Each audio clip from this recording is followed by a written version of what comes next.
আর তোমাকেও বলিহারি যায় শ্রেয়া। বিয়ে যখন করেছো দায়িত্বটা তোমাকেই নিতে হবে নাকি? ছেলেটা ভাং টাং কোনোদিন কিচ্ছু খায় না, খেয়ে যখন একবার ফেলেছে তখন তো তোমাকেই বা বলছি কি, তোমাকে বলা না বলা দুই তো সমান। তুমি যা সব কাণ্ড করে বেড়াচ্ছ একবারে মা লক্ষ্মী তো। পিসিমণি, কমল বলছে, আর সোজায় দাঁড়া, কমল বলছে ও কাউকে বেরোতে দেখেনি। না দেখেছি। আরে তুই তো এক্ষুনি বলি যে তুই দেখিসনি। আরে আমি যখন অন্য ড্রাইভারদের সাথে বসে তাস খেলছিলাম তখন আমার মনে হলো দাদার মতন কেউ একটা গেট দিয়ে শুট করে বেরিয়ে গেল। দাদার মতন মানে কি? দাদার মতন মানে কি? তুই শিওর নস যে এটা দাদা কি দাদা না? আসলে বেরোলো তো, কিন্তু আমায় ডাকলো না, তাই আমার একটু কনফিউশন। হে ভগবান, হে ভগবান, আমার কচি বাচ্চা শোনা ছেলেটা কোথায় গেল ভগবান? সব তোমার জন্য, সব তোমার দোষ। এখানে এসে থেকে দেখছি ছেলেটা একটার পর একটা ঝামেলায় জড়িয়ে পড়ছে। কি চাও তুমি? হ্যাঁ কি চাও? সর্বনাশ করতে চাও ছেলেটা? পিসিমণি তুমি কি শুরু করছো বলো তো? এমনিতে আমার টেনশনে রয়েছি আর মুখে চা আসছে বলে যাচ্ছ।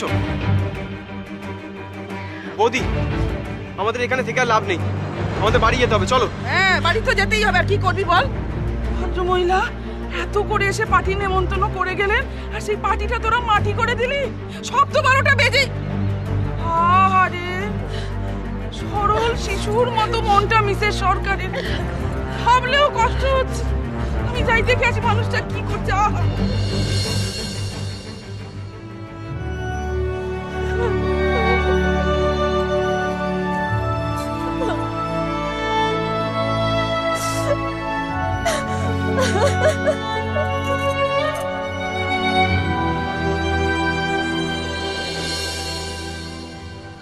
সব ঠিক হয়ে যাবে দি ভাই, তুই এত টেনশন করিস না। আমার না খুব ভয় করছে রে। ও কোথায় গেল? দেখ তুই, রূপমদা যেখানেই যাক না কেন রূপমদা ঠিক ফিরে আসবে, অতটা ইনসেন্সিবল নয়। আর তোমার দিদির সেন্সের তো কোনো তুলনাই হয় না, তাই না বৌদি? আমি যে তোমায় কি বলবো বুঝে উঠতে পারছি না। ফার্স্ট অফ অল সব জেনে শুনি এরকম একটা ঘটনা ঘটালে, আর তারপর তুমি এখানে বসে বসে কাঁদছো। এসব ড্রামা করার কি মানে বলো তো?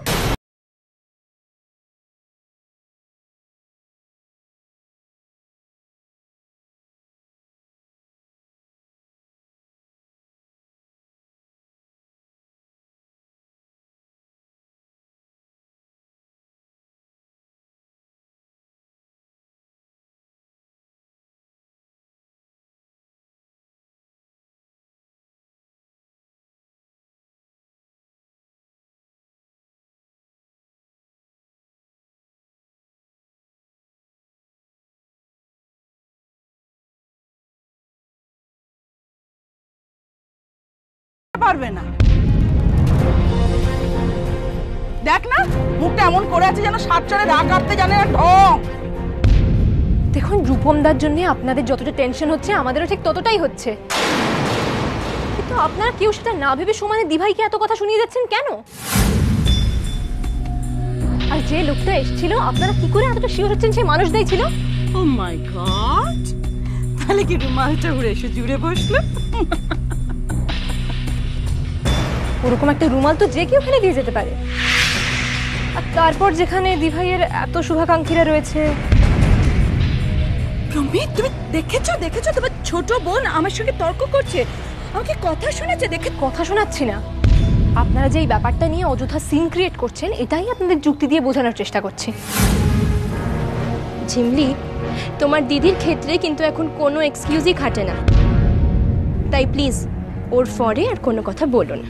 আপনারা কতদিন চেনেন আমার দিভাইকে?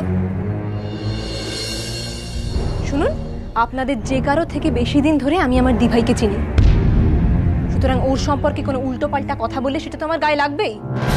আই এম সরি, গায়ে আমাদেরও লাগে। হ্যাঁ, তোমার দিদি আর তোমার দিদির বয়ফ্রেন্ডের জন্য আমাদের এত বড় পার্টি আজকে স্পয়েল হলো। ইয়েস, আপনারা কেউ ওই লোকটাকে দেখে বুঝতে পেরেছেন যে ওটা মানুষদা ছিল না কে ছিল? ধরেই নি যদি ওটা মানুষটা হয়েও থাকে, তাতে আমার দিভাইয়ের দোষটা কোথায়? শিবলি চুপ কর, তখন থেকে যা নয় তাই বলে যাচ্ছিস। তুই আর একটা উল্টোপাল্টা কথা বলে দেখ, দেখ আমি তোর কি করি।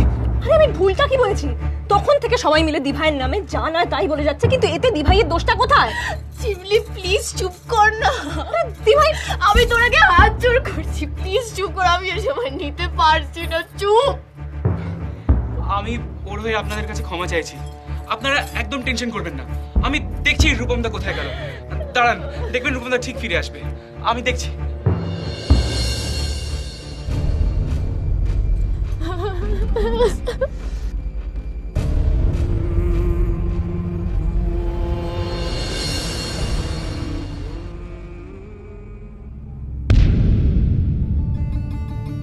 বাবা, সব তো সুবোধ বালক বালিকা হয়ে গেছো দেখছি। এত তাড়াতাড়ি দোল খেলা হয়ে গেল? আমি তো ভাবলাম সন্ধ্যের আগে কারোর পাত্তা পাওয়া যাবে না। ঝিমলি প্রসাদ খাবি? চেহারাগুলো তো সব ভূতের মতো হয়ে আছে। একটু পরেই শুরু হবে। মা ন্যাকড়া দাও, মা কেরোসিন দাও। বছরকার দিনে আমি পুজো আচ্চার কিছু করবো না, ওইসবই করবো।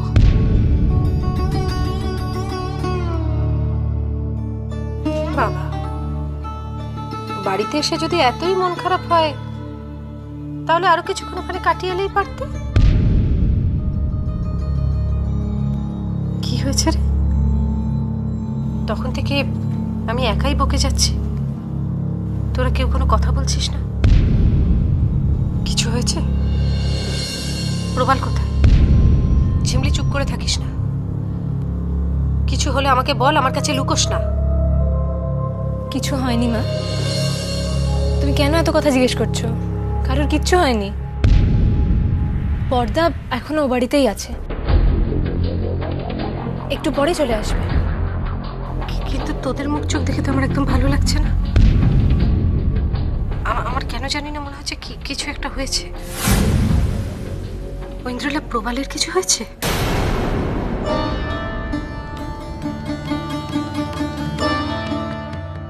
কেন রে ঝিমলি, মাকে সত্যিটা বল। এত লুকোচুরি করে কি লাভ? একদিন না একদিন মা তো সত্যিটা জানতেই পারবে। কিসের কি লুকাবেন আমার কাছে? কারোর কিছু হয়েছে? আরে আমাকে খুলে বল, কি হয়েছে? শ্রেয়া রূপম ওখানে গিয়েছিল? আরে ওরা ঠিক আছে তো? আরে কিছু বলছিস না কেন? আমাকে কিছু বল। কিছু আর হওয়ার বাকি নেই, যা হওয়ার সেটা হয়ে গেছে। দাদা শ্বশুর বাড়িতে না আমাদের মাথাটা কাটা গেছে। কেন মাথা কাটা গেল? কেন? কি হয়েছে? কে কি করেছে? কে আবার? তোমাদের আদরের খুকুমনি। নিজের তো কোনো মান সম্মান বোধ নেই, আমাদের মান সম্মানটাও নষ্ট করবে, ডুবিয়ে দিল একদম।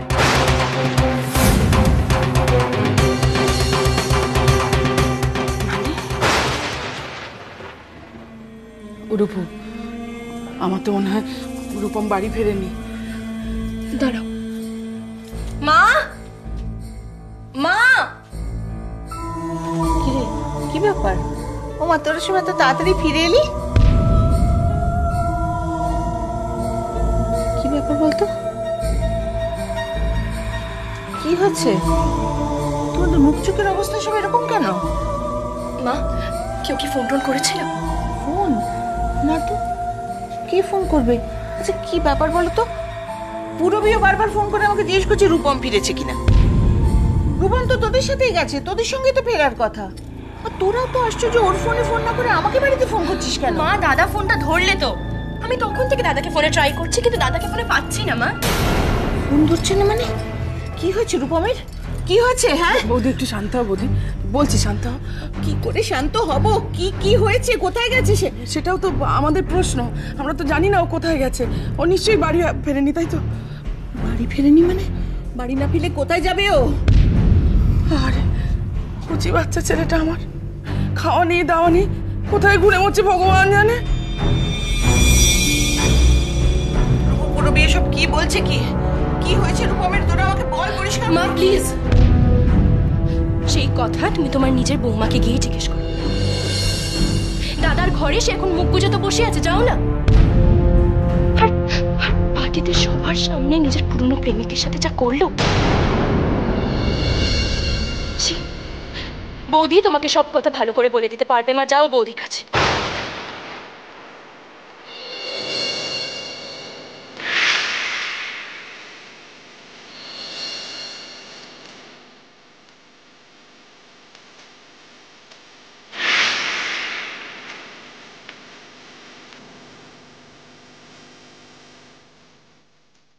ব্যাপারটা কি বলতো, তোমার শরীরে লজ্জা বলে কিছু নেই না?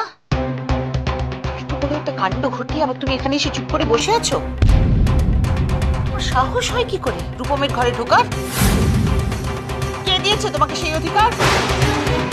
শ্রেয়া, শ্রেয়া, সবকিছুর একটা সীমা রয়েছে। আমি আর পারছি না, আমি আর তোমাকে নিতে পারছি না। আচ্ছা, কি করলে তুমি যাবে বলো তো? আমি হাত জোড় করে বললে তুমি যাবে? তাহলে হাত জোড় করে আমি তোমাকে বলছি, তুমি প্লিজ আমার এই সংসার থেকে চলে যাও। দেখো, তোমার জন্য তো আমি আমার ছেলেকে হারাতে পারবো না। আর কোনো কথা নয়, কোনো কথা নয় শ্রেয়া। দেখো, আমি তোমার মায়ের মতন হয়ে তোমাকে একটা কথা বলছি, তুমি শোনো। তুমি দয়া করে আমার এই সংসার থেকে যাও, যাও।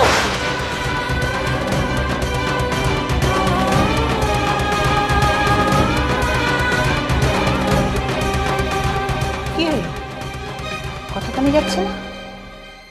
পরিষ্কার বাংলা ভাষায় তো বলছি, তুমি এখান থেকে যাও। বুঝতে পারছো না? ওরকম হাঁ করে তাকিয়ে থেকো না শ্রেয়া। তুমি খুব ভালো করে জানো আমি কেন এই কথাগুলো তোমায় বলছি। এর আগেও তুমি অনেক কিছু ঘটিয়েছো, তখন আমি কিচ্ছু বলিনি। এবার তুমি যা করেছো, তারপরে এ বাড়িতে তোমার আর জায়গা নেই। অশান্তি আমার আর ভালো লাগে না শ্রেয়া।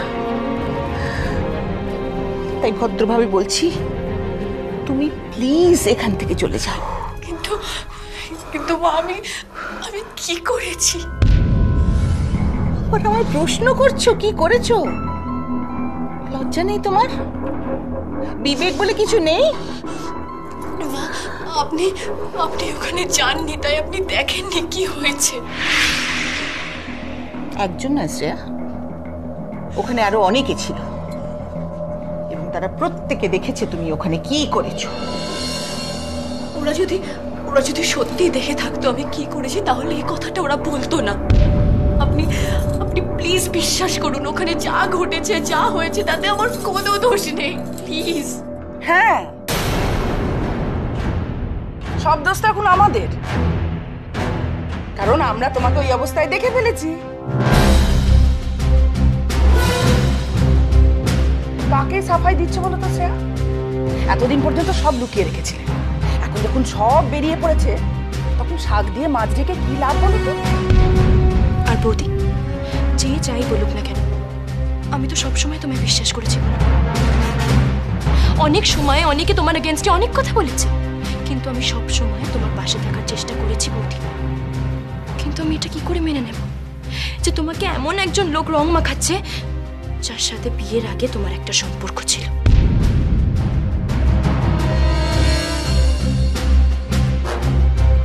আর বৌদি, আমি তোমাকে কখনো এরকম ভাবিনি যে বিশ্বাস করে এভাবে ঠকবো। আর তুমি তো বলছো তুমি কিছু করনি, তাই না? কিন্তু তুমি যা করেছো তার জের কিন্তু এখনো চলছে বৌদি। আর আমরা এখনো কেউ জানি না দাদা কোথায়। তোমার বাবু গায়ের চামড়া বড্ড মোটা। আমাকে যদি কেউ কোনোদিন একটাও এভাবে কথা বলতো, আমি সেই মুহূর্তে বাড়ি ছেড়ে চলে যেতাম। তুমি কি করছো? ঘটের মতো এখানে দাঁড়িয়ে রয়েছো। আর কিছু বলতে হবেই বা কেন বৌদি? দোষ করেছো, অন্যায় করেছো, মাথা নিচু করে বেরিয়ে যাবে। তোমরা পারো বটে। দাদার চিন্তায় তোমাদের সবার নাকি অবস্থা খারাপ হয়ে যাচ্ছে, কিন্তু তোমরা কেউ দাদাকে খুঁজতে না গিয়ে এখানে দাঁড়িয়ে দাঁড়িয়ে বৌদিকে যা ইচ্ছা তাই বলে যাচ্ছ। কেন? কেউ তোমাদের বলেছে যে বৌদিকে অপমান করলে, বাড়ি থেকে তাড়িয়ে দিলে দাদা বাড়ি ফিরে আসবে?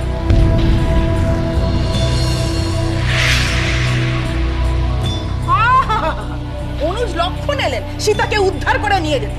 কেন, তুই পার্টিতে ছিলিস না? দেখিস নি কি সব কাণ্ড দিয়েছে। কত কষ্ট পেয়েছে রূপমটা, সেই জন্য বাড়িতে পর্যন্ত ফিরতে পারছে না। সব হয়েছে নির্লজ্জ অসভ্য বেহায়া মেয়েটার জন্য। অসভ্য মেয়ে কথা কাটে।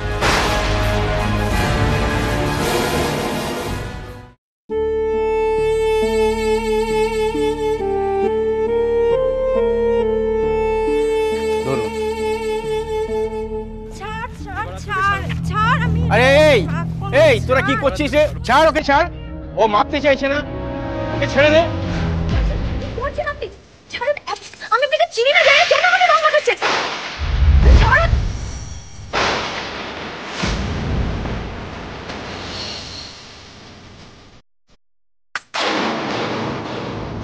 এ কি দাদা, আপনি গ্লাসটা ভেঙে দিলেন?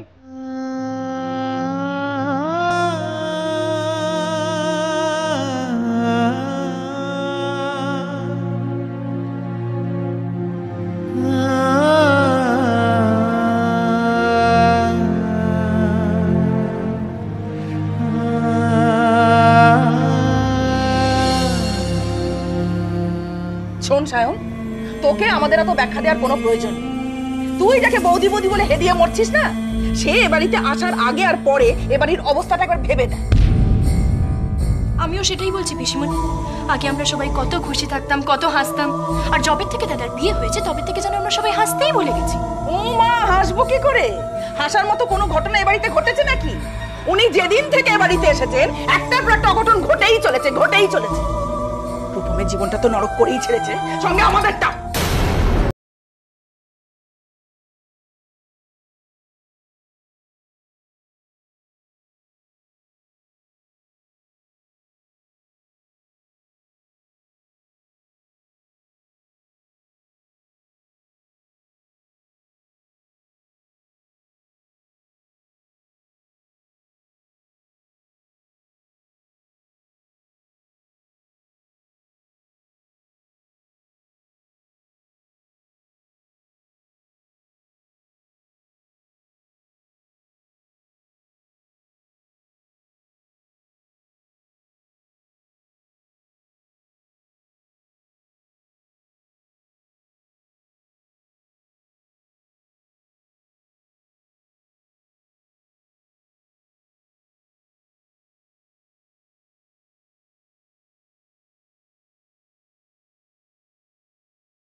এই, নিজে থেকে আসুনি, সে আবার কি? লগ্ন ভ্রষ্টা মেয়ে রূপম বিয়ে করে তোমাকে উদ্ধার করেছে, এই যথেষ্ট। ঠিক বলেছেন, কিন্তু রূপম আমাকে উদ্ধার করেনি। নিজের স্ত্রীর সম্মান দিয়ে আমাকে এই বাড়িতে এনেছে। তাই তাই রূপমকে না জিজ্ঞেস করে এই বাড়ি থেকে চলে যাওয়াটা মনে হয় আমার ঠিক হবে না।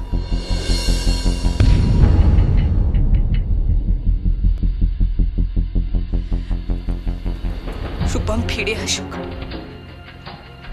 আমাকে একবার বলুক এই বাড়ি ছেড়ে চলে যেতে, তারপর আমি আর এক সেকেন্ডও দাঁড়াবো না। ব্যাস, অমনি একটা ছুতো তৈরি করে ফেলো। তুমি তো নির্লজ্জ মেয়ে কেন গো? তুমি বোঝো না রূপম কি চায়? বোঝো না? নেকা। বাবা বৌদি, আমরা সবাই সব কিছু বুঝতে পারছি, তুমি কিচ্ছু বুঝতে পারছো না? এত বোকা তো তুমি নও। আর দেখো, তুমি কিন্তু এটা খুব ভালো করে জানো যে তুমি এখানে আছো বলে দাদা বাড়ি ফিরছে না। আর আমি জানি যে যখন তুমি চলে যাবে দাদা কিন্তু ঠিক বাড়ি ফিরে আসবে। একদম, তুই একদম ঠিক কথা বলেছিস। দেখো শ্রেয়া, তুমি যদি এ বাড়িতে থাকো তাহলে কিন্তু কোনোদিনও রূপম এ বাড়িতে ফিরে আসবে না। এবার তুমি ভেবে দেখো তুমি কি করবে। আমরা বাবু তোমাকে আর কিছু বলবো।